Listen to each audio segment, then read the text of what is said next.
Muy buenas noches, maestros. Estamos otra vez reunidos como cada viernes de este ciclo escolar 2019-2020 y le doy la bienvenida a todos los maestros que están hoy, esta noche reunidos y también a aquellos que empiezan a reunirse el día de hoy, viernes 13 de septiembre de este año 2019, y el tema de hoy es habilidades del pensamiento. Es nuestro webinar del día de hoy. Les recuerdo que nos pueden ver a través del grupo de Facebook Proceso Enseñanza-Aprendizaje para aquellos que están ingresados, que están dentro de esta comunidad, de este grupo de Facebook. Y les recuerdo que en los comentarios hay un foro abierto en el cual ustedes pueden participar haciendo comentarios y aportaciones de su experiencia acerca de este tema de las habilidades del pensamiento.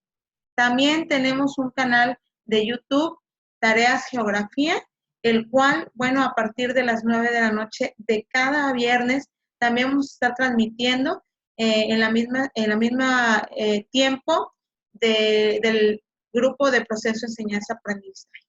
Pues me es grato estar con ustedes y compartir este tema tan importante y tan interesante, cuando se nos dice que uno de los principios pedagógicos es centrar nuestra atención en los estudiantes y en sus procesos de aprendizaje.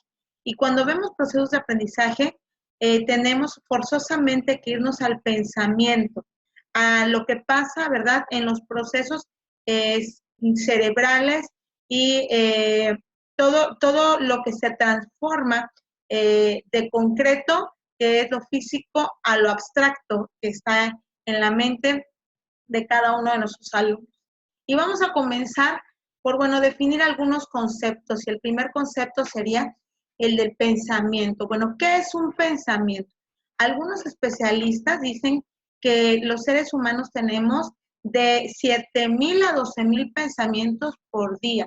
Esto quiere decir que cuando tus alumnos están en tu clase y tú estás explicando un tema, ellos probablemente, ¿verdad?, estén en posición de atención, entre comillas. O sea, es decir, que probablemente tú creas o todos creamos que te están atendiendo, que te están poniendo atención.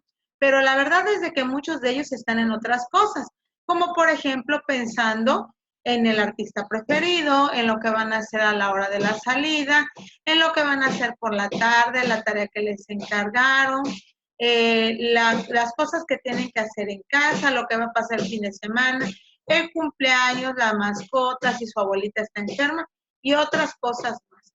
Por eso es de que es tan importante estudiar esta parte del pensamiento, bueno, y todas las habilidades que se forman en él. Nos dice la definición que el pensamiento es la actividad y creación de la mente. Quiere decir que es todo aquello ejercitado en nuestro cerebro, pero también no solamente en el órgano cerebral, o sea, físicamente, sino de forma abstracta, mediante el intelecto, es decir, se relaciona con las dimensiones cognitivas, con la capacidad de crear ideas, crear conceptos, crear pensamientos. Incluye actividades racionales del intelecto o abstracciones de la imaginación. Esto quiere decir, bueno, todas aquellas actividades que llevamos por medio de las neuronas y el proceso de sinapsis. Y entonces esto quiere decir, bueno, todo lo que se conjunta, que no lo vemos porque no es visible, pero sí lo podemos manifestar acerca de las actitudes que tenemos, ¿verdad?, tanto en aula como en casa o con cualquier acción que realizamos. El hombre, el ser humano, es un ser pensante, quiere decir que tiene ideas y es racional además, es decir, tiene raciocinio, a diferencia de otros seres vivos. No quiere decir que otros seres vivos no sean inteligentes, simplemente que su actividad cerebral y la actividad neural, perdón, es distinta porque, bueno, hay pensamiento. quiere decir hay creación de situaciones abstractas. Consultando varios autores, encontré 3 autores que nos hablan acerca de la definición de lo que es el pensamiento y de lo que son las habilidades del pensamiento. Por ejemplo, tenemos a Margarita de Sánchez. Ella nos dice que un pensamiento propicia un aprendizaje más perdurable, significativo y de mayor aplicabilidad en la toma de decisiones y solución de problemas. Ella lo relaciona con un aprendizaje que tiene que ver con lo significativo, es decir, con aquello que le puede dar un sentido porque lo entiende.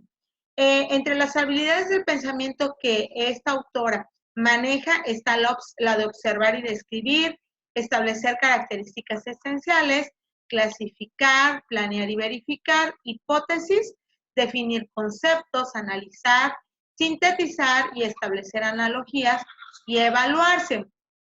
Tenemos al segundo autor, que es Fidel Cázares. Él nos habla del pensamiento y nos dice que constituye operaciones capaces de transformar una imagen o una representación mental en otra o en una actividad motora, es decir, en una transferencia.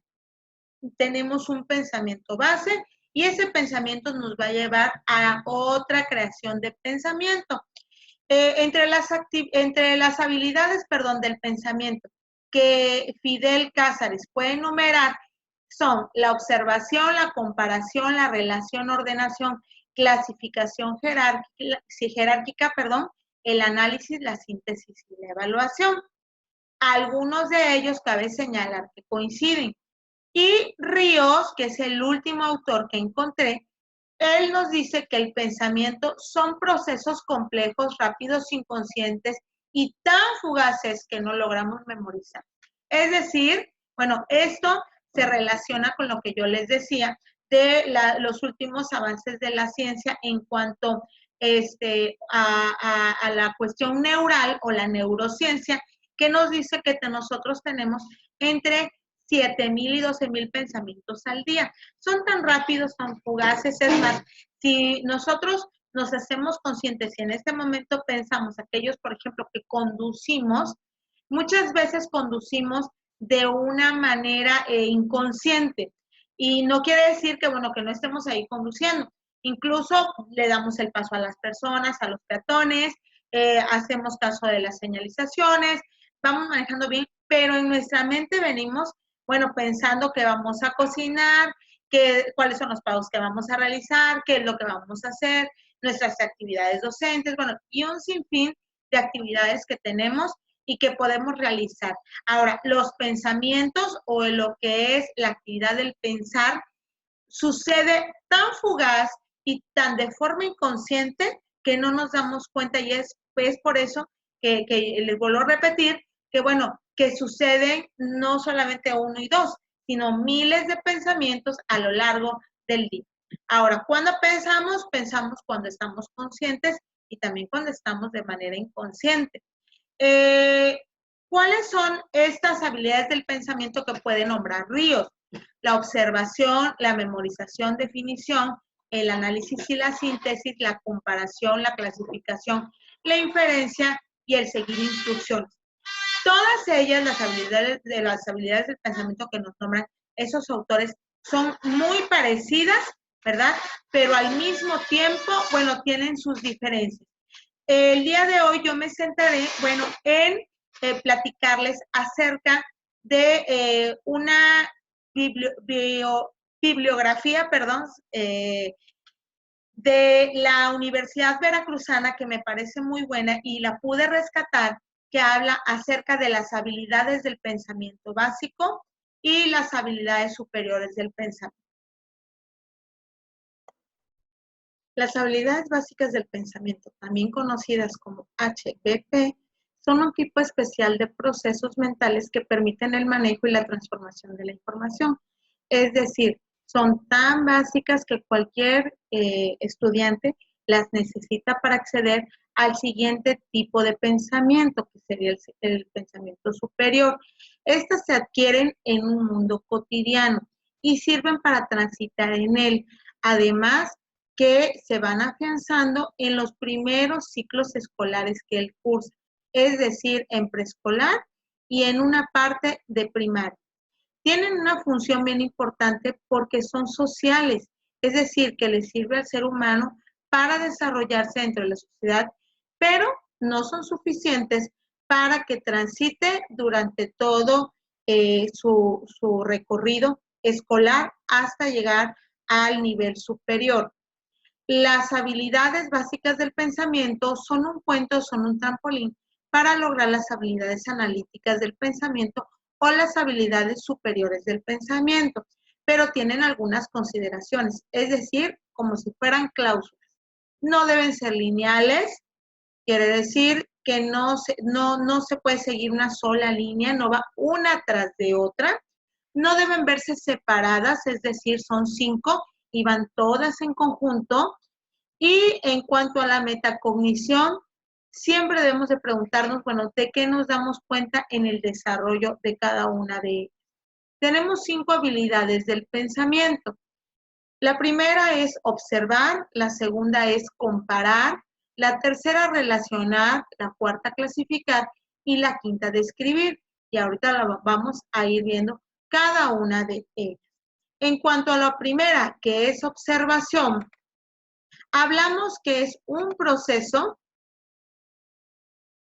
en el cual debemos fijar muy bien la atención en un objeto o en una persona o en una situación para identificar sus características.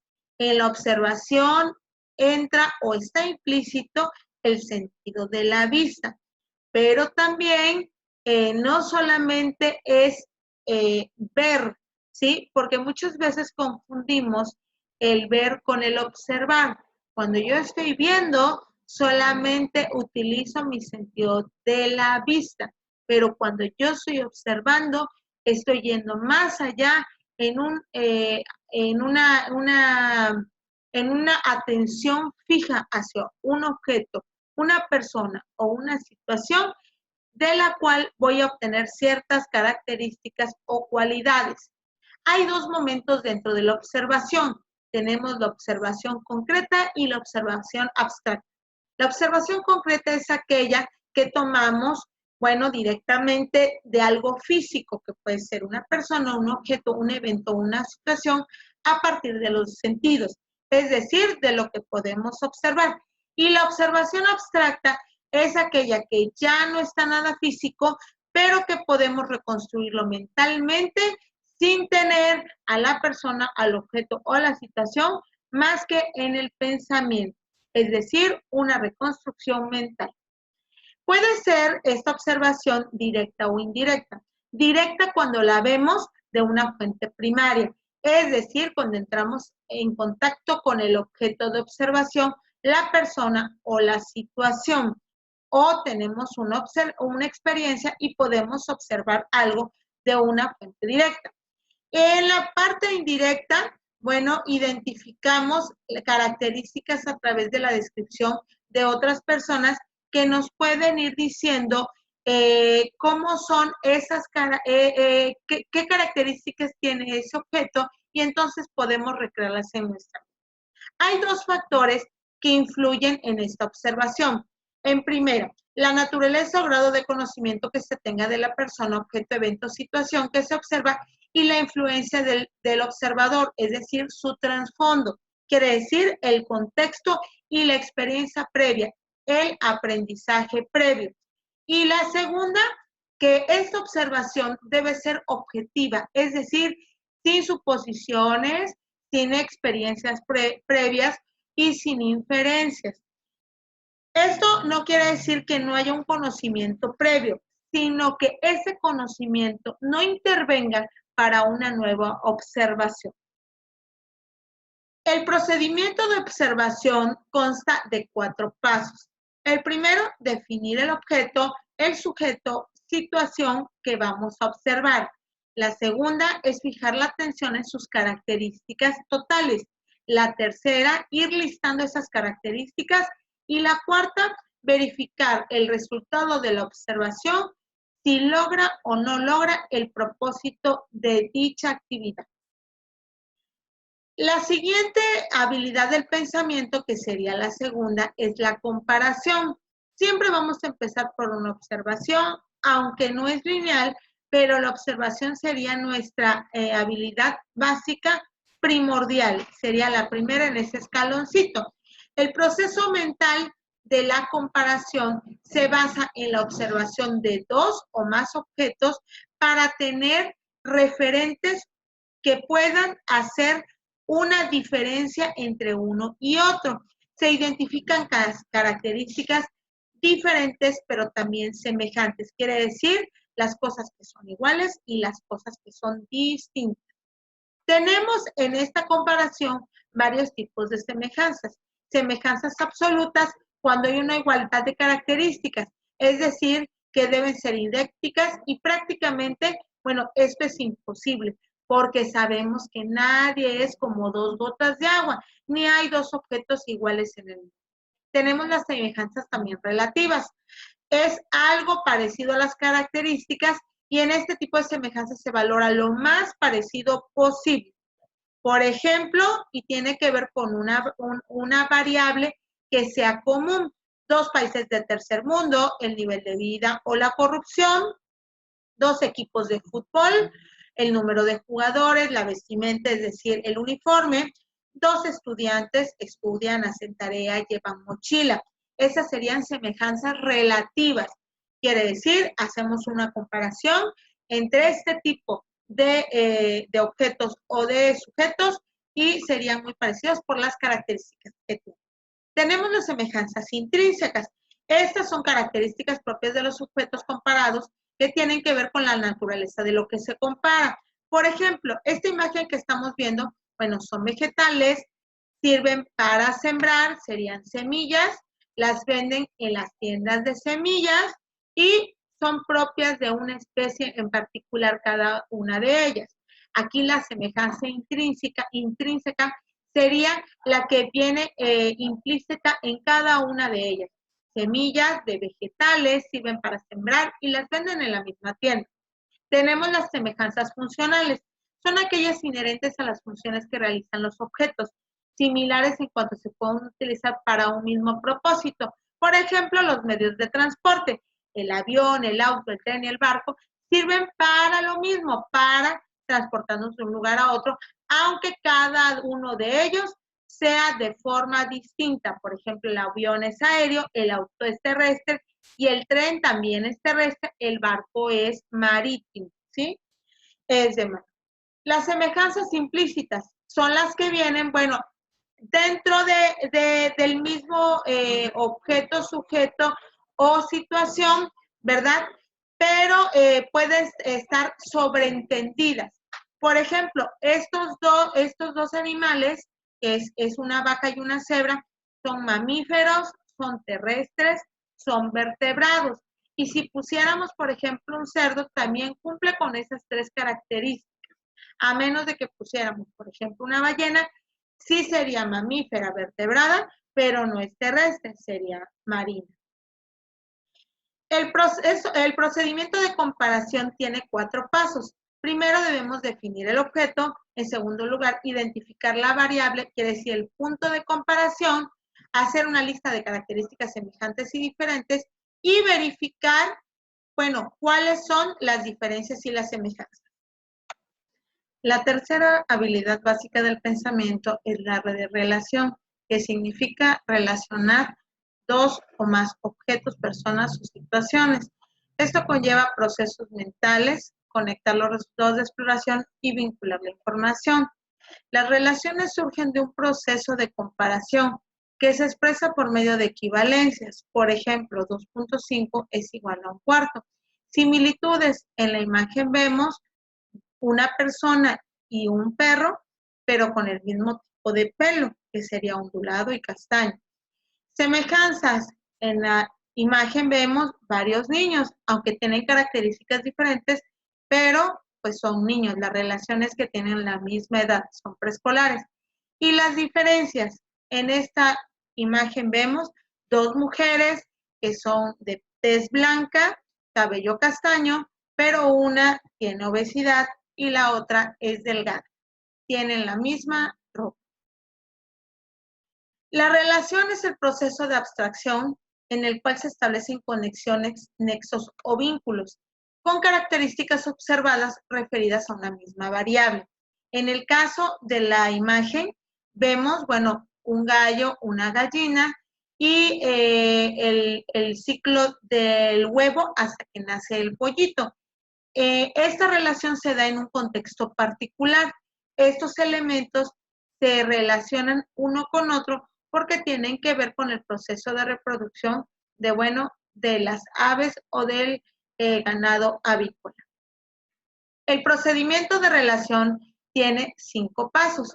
En primer lugar, definir el objeto. En segundo lugar, establecer variables. En tercer lugar, establecer nexos. En cuarto lugar, formular enunciados. Y en quinto lugar, verificar que esté bien hecha esa relación.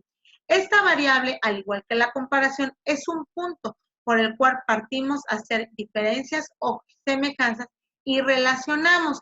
En cuanto a la historia y la geografía, estas habilidades básicas del pensamiento son bien importantes para realizar, por ejemplo, líneas del tiempo, en el cual tiene que haber una consecución de procesos de tiempo, o en la ubicación espacial, en donde tiene que haber puntos de partida, ¿verdad?, similares, aunque no iguales, o en acontecimientos o sucesos que tienen las mismas características o características similares, o aunque no sean similares, pero deben tener los mismos procesos históricos. En cuarto lugar tenemos la habilidad de la clasificación. Clasificar también es un proceso mental que permite ordenar cada cosa de acuerdo a ciertas características o variables en conjunto de clases y con características comunes de acuerdo a ciertos criterios. Por ejemplo, en la primera imagen vemos un orden, ¿verdad? O una clasificación de utensilios de cocina y arriba vemos los platos, después vemos las herramientas de cocina, las indumentarias y abajo vemos las especies. En la segunda imagen circular vemos clasificación de los desechos, papel, cristal, plástico y aluminio. Y en el último lugar vemos la clasificación de figuras de acuerdo también a color, de los más claros a los más oscuros y de acuerdo a la forma. Tenemos círculos, triángulos y cuadrados. Las condiciones para clasificar son que cada elemento debe pertenecer a una u otra clase o a clases iguales, pero dependiendo la variable es lo que va a hacer que clasifiquemos.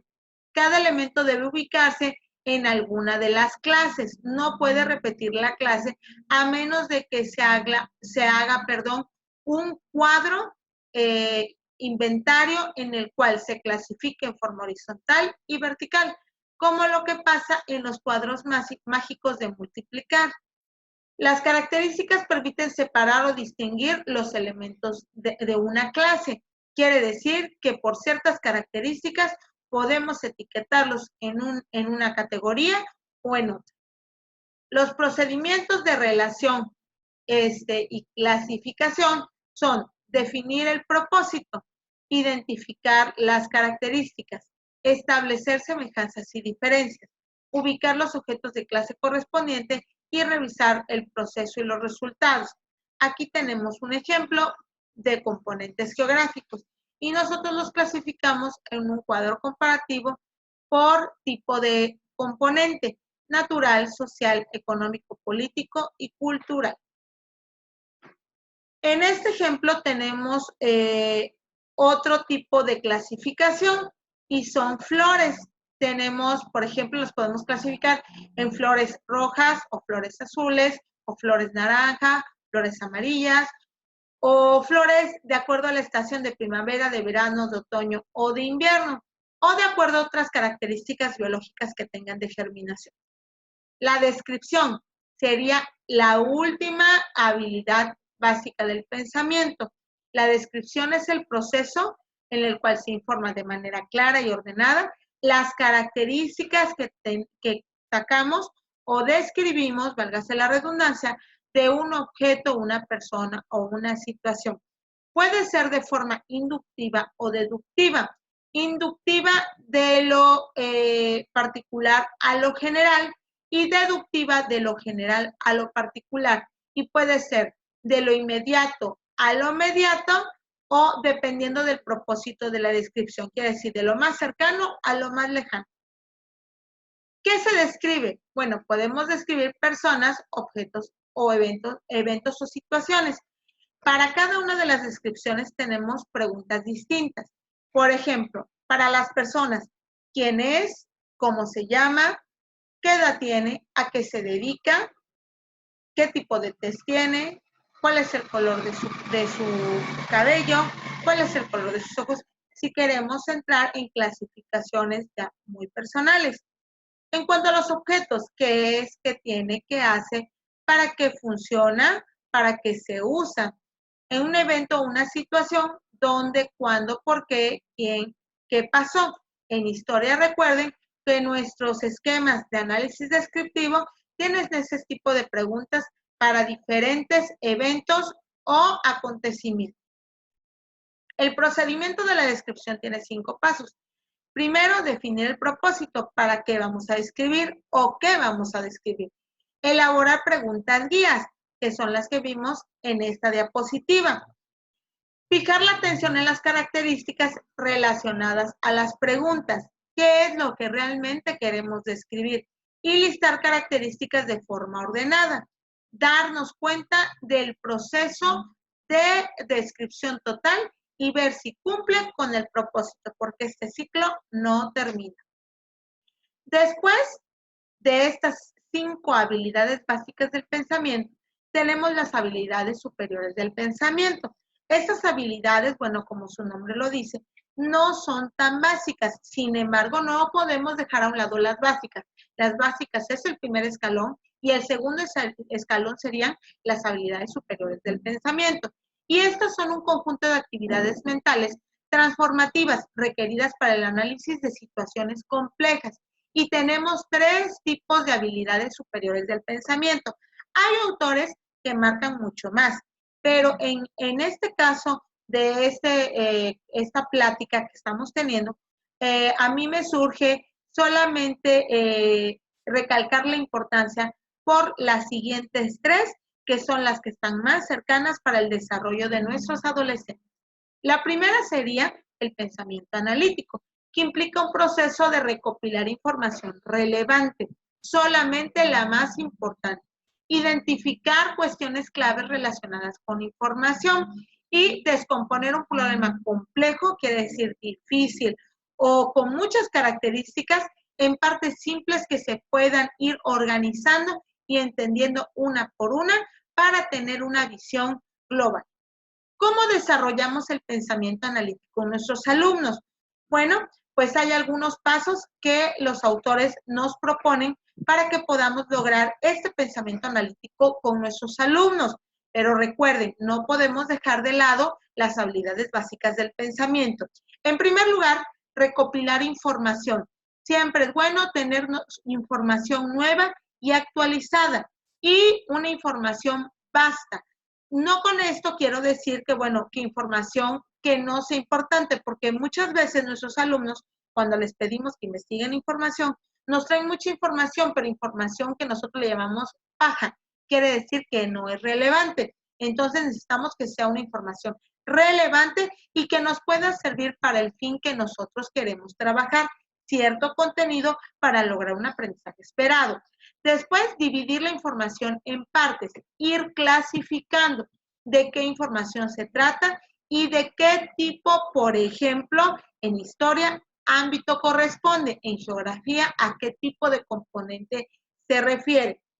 La número 3 sería examine las partes para encontrar conexiones y relaciones.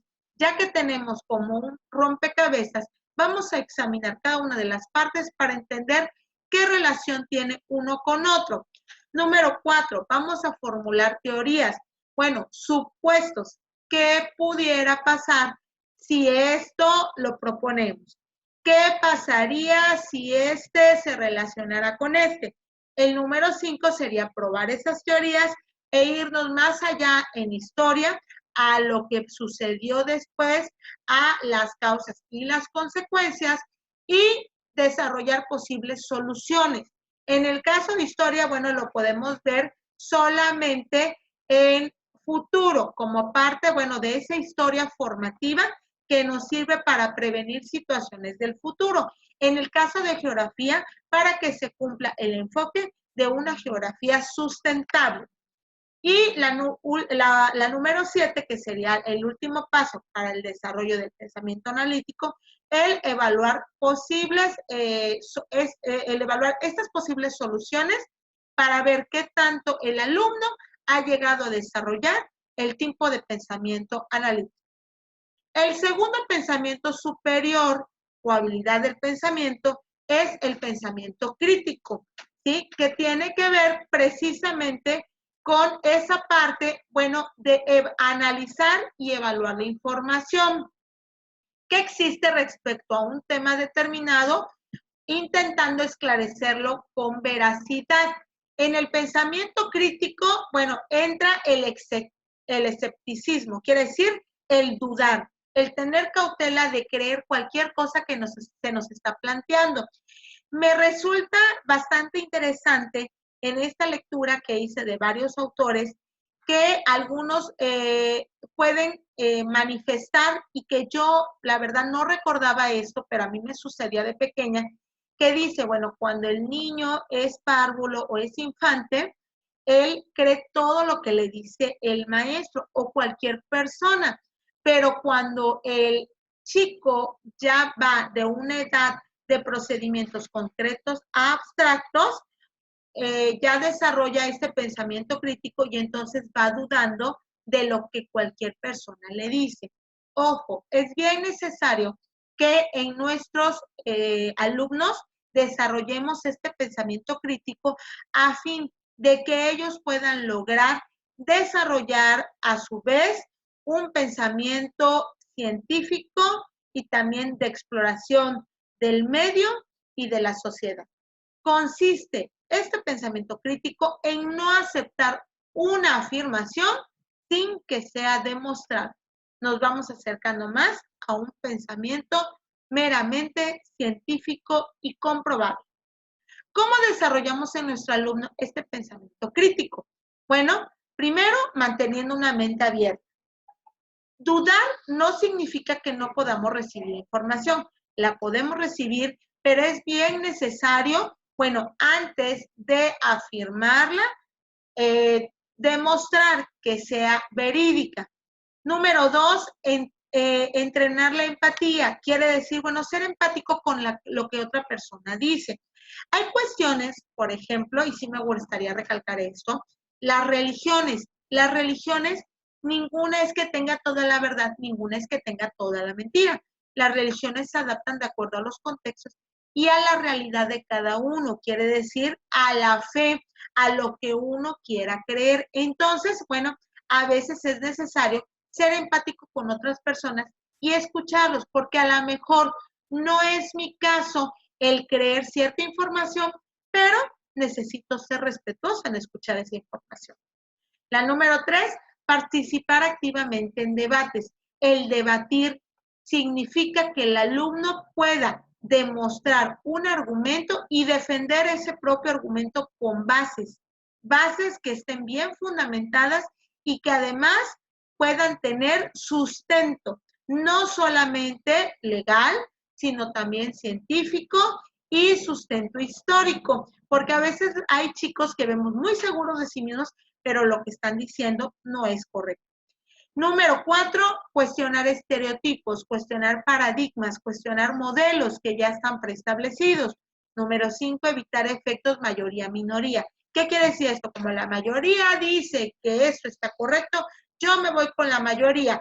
O como hay una pequeña minoría, por defender esa equidad malentendida, me voy con la minoría. Entonces, esto de los efectos mayoría y minoría debemos ser bien equilibrados en que este efecto no sea practicado por nuestros alumnos. En quinto lugar sería analizar textos y videos. Textos que me lleven a reflexionar, a dar una opinión, a dar una postura, pero una postura con bases. Porque muchas veces decimos, no, pues sí estoy de acuerdo. ¿Y por qué? Por lo mismo que dijo mi compañero. O también estoy de acuerdo, o no estoy de acuerdo, pero no sabemos el decir por qué. Es bien importante dar un fundamento o un argumento de lo que estamos diciendo. La número 6, buscar y comparar elementos contradictorios. Quiere decir aquel que es contrario, pero que lo puedo comparar. Número 8, investigar e informarme acerca de las fuentes de esa información o de ese argumento que me están dando. Número 9, aprender a separar la información de las emociones. Muchas veces somos bien volubles o nos dejamos llevar, ¿verdad?, por el famoso o llamado comúnmente sentimiento de pollo, porque me da sentimiento, porque me da tristeza o porque causa ese tema alguna situación, porque está conectado con una experiencia propia. Entonces, cuando estamos hablando de pensamiento crítico, debemos ser muy cuerdos en la opinión que vamos a dar y que esa opinión esté separada de las emociones. Y número 10, ser intuitivo. Quiere decir, pues hasta cierto punto también la intuición, es decir, nuestra experiencia pasada, podría ser una buena base, aunque no en su totalidad, de nuestra respuesta crítica. La última, que sería el pensamiento creativo. El pensamiento creativo tiene 3 características. Es inusual, quiere decir que no siempre se usa. Es innovador, o nos hace innovar. Y es trascendente, hace trascender a las personas. El pensamiento creativo es la capacidad de dejar que la mente cree pensamientos que resulten diferentes e inusuales. Quiere decir dejar de hacer lo mismo, dejar de hacer las cosas en serie o de la misma manera que las hacemos. Es decir, innovar. Implica potenciar lo que los expertos denominan el pensamiento lateral, abandonar las ideas preconcebidas o las ideas que se nos han impuesto por mucho tiempo y hacer las cosas distintas. Innovar no significa que nosotros tengamos que diseñar o crear algo nuevo totalmente. Podemos innovar a partir de la modificación de alguna técnica, estrategia o producto y entonces decir, bueno, que aquí entra nuestra creatividad. La creatividad nos permite trascender porque nos permite, bueno, llegar a un punto en donde haya reconocimiento, pero también donde nuestras ideas estén fuera de la preconcepción, de aquello en el cual fuimos enseñados con un modelo y nos permite encontrar soluciones a retos. Es ahí donde entra en ese pensamiento creativo el desafío intelectual o el reto cognitivo que todo maestro debemos proponer a nuestros alumnos dentro de la zona de desarrollo próximo. Es decir, algo que se le haga difícil al alumno, pero que en compañía del facilitador pueda lograr. ¿Cómo desarrollamos el pensamiento creativo con nuestros alumnos? Bueno, hay algunos autores que nos dan que nos dan ideas, pero para mí se me hicieron muy complejas. Este autor, que es un psicólogo que fue el que escogí, es muy claro y muy sencillo el cómo desarrollamos este pensamiento creativo con nuestros alumnos. En primero, proveer gran variedad de materiales instruccionales y formas de expresión. Es decir, bueno, proveerles de muchas situaciones que él pueda tener a su alcance para que también las pueda manejar y las pueda utilizar. Número 2, ser receptivo a nuevas ideas. Muchas veces tenemos el problema del niño, como dice ese cuento, ¿verdad? O esa historia del niño de la flor, que le pregunta a la maestra, maestra, ¿de qué color lo pintó? Porque él no sabía, ¿verdad? Ser independiente, ser autónomo. Entonces, bueno, si al chico en ese momento se le ocurre una idea, ser receptivo a esas nuevas ideas, porque que una idea, ¿verdad?, sea diferente a lo que comúnmente se hace, no quiere decir que esté mal, sino que probablemente tenga algo que se pueda hacer rescatable y nosotros como facilitadores podríamos darle alguna orientación para que encauce esa idea. Número 3, alentar continuamente la expresión creativa. Quiere decir, bueno, motivar a nuestros alumnos para que ellos tengan creatividad y para que ellos puedan desarrollar sus trabajos de forma autónoma. Y nosotros solamente tras bambalinas, y que ellos sean el centro de ese aprendizaje. Número 4, promover la productividad motivando el andamiaje de productos finales. Esto quiere decir, bueno, no tratemos de hacer un solo producto en una sola clase o echemos una sola consigna, ¿verdad? Los saturamos a veces a los alumnos dándoles, bueno, una instrucción muy grande, como por ejemplo, me van a hacer un proyecto del medio ambiente.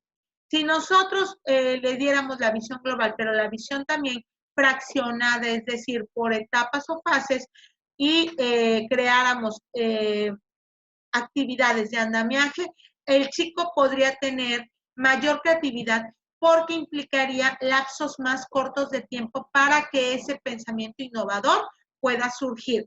Número 5, retroalimentar y acompañar aportándole técnicas para solucionar problemas de manera creativa. Eso quiere decir que yo no me le puedo desaparecer como docente. Aunque yo tenga mi planeación que sea de aprendizaje basado en proyectos y en el cual el alumno tenga que ser el protagonista, es decir, tener un aula invertida en donde él sea el que vaya a desarrollar todas las actividades, siempre necesito estar en compañía de él para retroalimentar. La retroalimentación significa irle dando palabras afirmativas, pero también irle indicando qué es, lo que no está correcto o lo que no nos está llevando al propósito del logro del aprendizaje esperado e ir redireccionando pasos para que se lleve a cabo ese aprendizaje. Y la número 6, realizar críticas constructivas que hagan crecer el interés y fomentar la creación de nuevas ideas. Quiere decir que con este pensamiento creativo también vamos a desarrollar a su vez el pensamiento crítico, porque necesitamos también escuchar las opiniones de los demás y que nos digan, bueno, cuáles serían los pros y los contras de este nuevo implemento que tengo de creatividad. Espero realmente que les haya gustado este tema y que estas habilidades básicas, habilidades superiores del pensamiento, las lleven a cabo con sus alumnos. Sé que las llevamos a cabo, pero también puedo darme cuenta en algunas de las aulas y en algunas de las pláticas con ustedes que, bueno, que a veces no somos tan conscientes de los procesos de pensamiento que estamos llevando con nuestros alumnos.